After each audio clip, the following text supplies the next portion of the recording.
ছেলে বিদেশ থেকে টাকা পাঠাইতেছে, খুশি।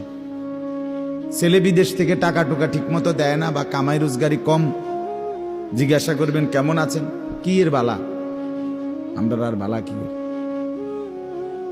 হ্যাঁ কি সমস্যা কি তা চাচা, এ ফোলাগারে কত ঋণ ফিন কইরা সুদে টাকা নিয়া কিস্তিতে টাকা লইয়া বিদেশ পাঠাইছি, তেয়ন টাকা পয়সা পাঠায় না, আর বালা কি।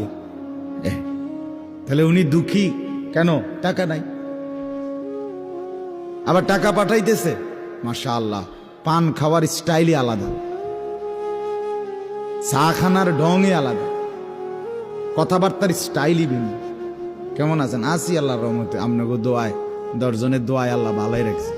কেমনে ভালো, এতে আল্লাহর রহমতে টাকা পাঠায়, আমরা তার মা আমি আমরা মিল্লা খাইয়া পইরা ভালো আছি। তাহলে